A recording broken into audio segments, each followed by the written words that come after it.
মুসলিম জাতির পিতাকে?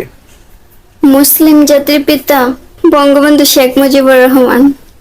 বইয়ের মধ্যে কি পড়েছেন নাকি এমনি শুনেছেন? বইয়ে তো পড়েছি, এমনি তো শুনেছি। কে জাতির পিতাকে? বঙ্গবন্ধু শেখ মুজিবুর রহমান। তাই? আপনি কি তাকে জাতির পিতা মনে করেন?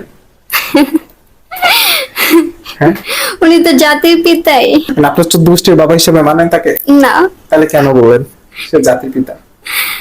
আপনি কি উত্তরটা সঠিকভাবে নিব না? হ্যাঁ, সঠিকভাবে নিতে পারেন। তাহলে আপনার উত্তরটা কি ছিল? জাতির পিতাকে বঙ্গবন্ধু শেখ মুজিবুর রহমান। আমি সঠিকভাবে নিতে পারিনি, দর্শকের উপর ছেড়ে দিই, কি বলেন? জি। আচ্ছা গাইজ, আমাদের প্রশ্নটা ছিল মুসলিম জাতির পিতাকে। উনি বলেছেন বঙ্গবন্ধু শেখ মুজিবুর রহমান। বাট আস্তাগফিরুল্লাহ, নাউজুবিল্লাহ। আল্লাহ সবাইকে মাফ করুক, আমাদের হয়তো জানার মধ্যে অনেক ভুল থাকে। তো আমাদের মুসলিম জাতির পিতাকে আপনারা অবশ্যই কমেন্টে জানিয়ে যাবেন।